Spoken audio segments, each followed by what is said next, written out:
with Marco D'Amico from RG Media, rg.org. Go check him out. Follow him on the daily, covering all things Montreal Canadiens.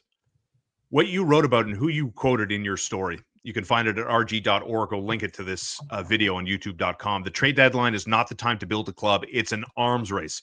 Sources close to the Montreal Canadiens. Yeah, that was a great really quote. Good. That was a really and smart extremely quote from a really knowledgeable person. Extremely applicable to the Canadiens' environment.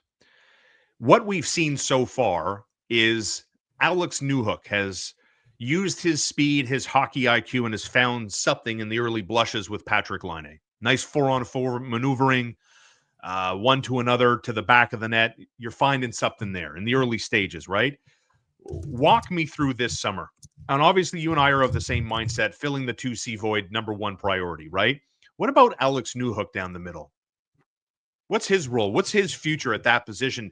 Like, the eye test suggests he looks more dynamic, more engaged, more threatening down the middle than he has at the wing, Marco. So walk me through the depth of the center position and his place in it. Is he 3C of the future?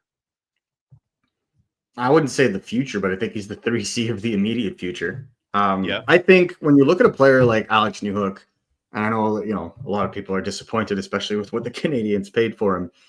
But when you look at the way that Alex Newhook, look at the way that Alex Newhook is used on the power play on the second wave, and then look at how he's used at 5-on-5. It's not consistent. It was not consistent because the Canadiens' main goal was to drive the concept that Kirby Dach was a centerman.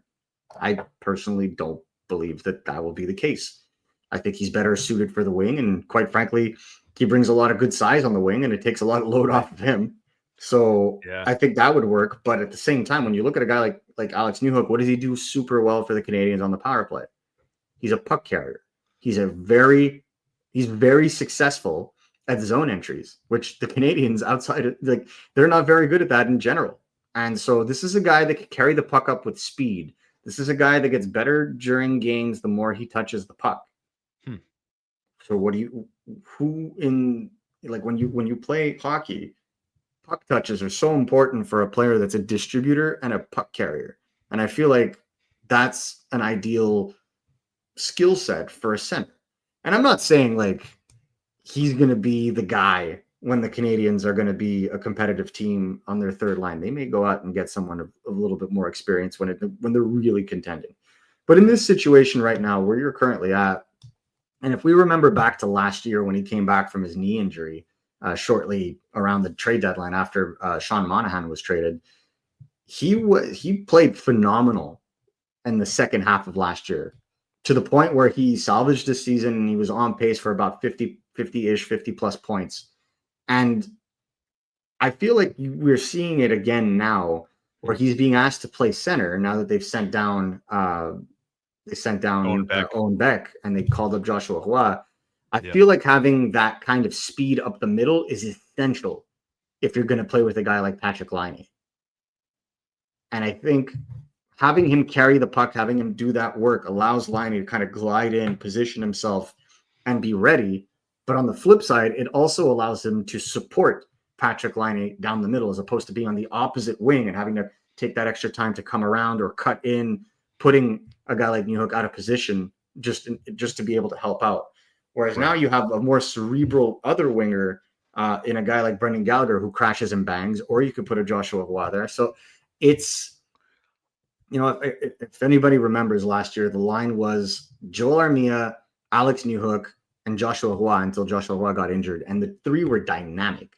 It's what allowed Joel Armia to have such of a tear end to the season that he did. And that's why Alex Newhook was able to get all those points. But when you surround a player like Newhook with talent and you allow him to carry the puck, good things happen. So if I'm the Montreal Canadiens, again, you're testing Newhook. See how long this goes, because the Canadiens don't have one left shot center in their entire organization that has legitimate NHL aspirations.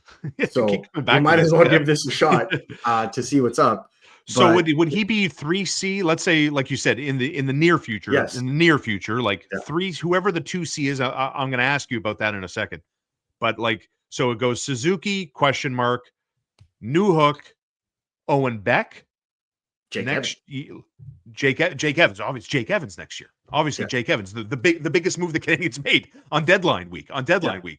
So when we ask about the future of the 2C and your quote in the piece at rg.org about it's an arms race and it's not the time to build a club the way the Canadiens are currently structured. And again, we'll bring in the Tampa Bay Lightning into the chat. They're in the spectrum of we can trade picks, we can trade prospects because they want winning players right now. I get it. Clearly different than the Canadiens. But are the Canadiens in? Let me throw a name out at you, okay?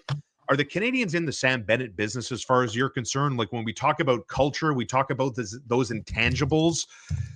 We talk about the prospect, about Ivan Demidov. Is Sam Bennett a name? It's just a name. He's a pending UFA, Stanley Cup champ. We saw him at the Four Nations. Marco, you were there. You saw that Saturday night game. That was his first shift, by the way, when he fought. So just that name. What's your reaction to that name? Hab fans, they've got him on the tip of their tongues, man. He's a trap. It's a trap. He is a trap. And the reason I say this, I don't dislike the player. I think he's a solid second line center, but the Florida Panthers could afford to have him as their second line center when the wingers around him are, Verhaeghe, Matthew Tkachuk. They had Tarasenko last year. Right. The list is rather long. Now they have Brad Marchand that's coming in this year as well. And then to play behind, in my opinion, the best two-way center in the NHL right now, and Sasha Barkov, who has made many people very rich in his career. It's easier in that sense. But if you look at the way that Bennett plays, it's attractive. The only problem with Bennett is people that are harping on Jack-Eye and his indiscipline are going to pull out their hair, or in my case, non-existing hair, when they see how he plays in his kind of situation. Again, this is a guy I am fully expecting is going to ask for $8 million a year on the open market. Yeah, 7 years times 8 minimum. Yeah, for a guy that's never hit 50 points in his career. No, he gets 20 goals. Scores a lot of goals on the road, though. He's a good road guy. That's totally fine. But if you want to bring in a second line center to second Nick Suzuki, you have to bring in a guy that can consistently hit 65 to 70 points. Or let's say between 60 and 70 points. Where's that guy coming? How do you get that guy? Exactly. And I think this is the key. This is the thing to consider. So I don't necessarily mind a guy like Sam Bennett just because, he is a good player. Sam Bennett is also I don't think he hasn't played an 82 game season or a full season since 2017, 2018 either. There's something to consider as he is, he'll be 29 this summer and you're going to sign him to 8 years. So you're going to be stuck with him till 37. And, this season he's going to play the whole thing, which is commendable, but it's also a contract year. So wink, wink, right? It's for me, especially given that it is a contract year, he's on pace for the best season of his career. Correct. And that's the scariest notion of it because it's on the Florida Panthers. When you want a guy that you're going to bring into Montreal, you don't want a guy that's been dependent on everybody else to score. And I don't want to say this in a disrespectful manner, but again, and I omitted Sam Reinhart in terms of the wingers that play for Florida. That power play that they're on, the 5-on-5 lines that Paul Maurice is able to juggle around. When I look at a guy like Sam Bennett, who's got 44 points in 65 games, there's a reason why Florida is going to be comfortable letting him go. And that's because Anton Lundell is right behind him with 41 points in 65 games. And he looks primed and he was drafted to be the second line center of this team down the line.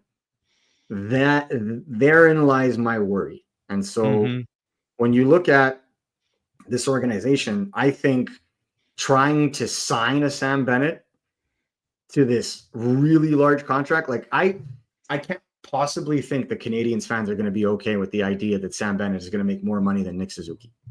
I can't. I think immediately you'd be setting this player up for failure because everybody's already bringing Patrick Liney's salary into the discussion, and he wasn't even signed by the Canadiens. They just were able to acquire him on the cheap because of that salary. Bro, they bring up Yuri Slafkovsky's extension. He doesn't even not even getting it yet. They're like, oh, they gave this guy all this money. Money's a big thing here. It's a big thing.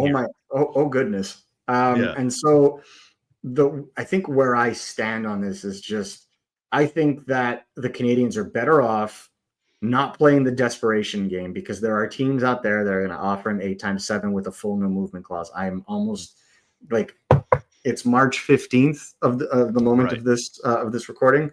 I'd be willing to put money that someone's going to go crazy, especially if he has a good playoffs. So I don't necessarily see it. And if a team like Florida is willing to let him go, I think that speaks bigger volumes, especially with the cap going up, right? I think that says a lot. And so when it comes time to developing a plan on where to go or who you want to look at, some people are saying John Tavares. The Montreal Canadiens have never been a free agent destination. So you're not going to go and get the bigger fish, right? Like the John Tavares is probably going to re-sign on the cheap in Toronto. A guy like Sam Bennett is probably going to go to a team like the Philadelphia Flyers on an inflated contract, for example, because he just fits that Broad Street bully kind of thing, and they desperately need centers because they only have Jet Luchenko really in their scheme after trading Scott Laughton. So and Morgan Frost. So the way that I would see this is there's going to be some desperate teams that are going to flex their muscles because the cap is going up and they're going to overpay for him. And the Canadiens, and the way that Kent Hughes has signed players over the last 4 years, I don't think he's signed one player to like a ridiculous, unnecessary contract. In fact, most of them have been steals at this point. I think Yuri Slafkovsky is the only one that really needs to be, extrapolated on and proven. But then again, it is a difficult thing to quantify at this point. So I think the Canadiens are going to go via the trade route. And I don't think that you would have accumulated all these assets, because this is what it is. And I think this is the value that you're going to see this summer because of the inflated salaries on the free agent market. It's going to make players that are locked in to flat cap reality contracts a little bit more attractive. And I think that's where the Canadiens can come in. Fascinating time. Fascinating. It's going to be, and we're going to be all over it right here. Yeah. And I think the key that everybody needs to understand is draft picks are the most valuable. Yes. Around the draft. Right. Yeah. Well said. That's Marco D'Amico. Just the best. Love having you're my favorite. You're my best asset, brother. Marco D'Amico at MN D'Amico. Well, you didn't like that? Is that too much? I know. Too much? No. I just don't throw the franchise tag too soon. No, not the NFL. I don't want a franchise. I want to reward you. I don't want to franchise tag you. I want you to be welcome. I want you to love being here. Marco D'Amico, I love having you.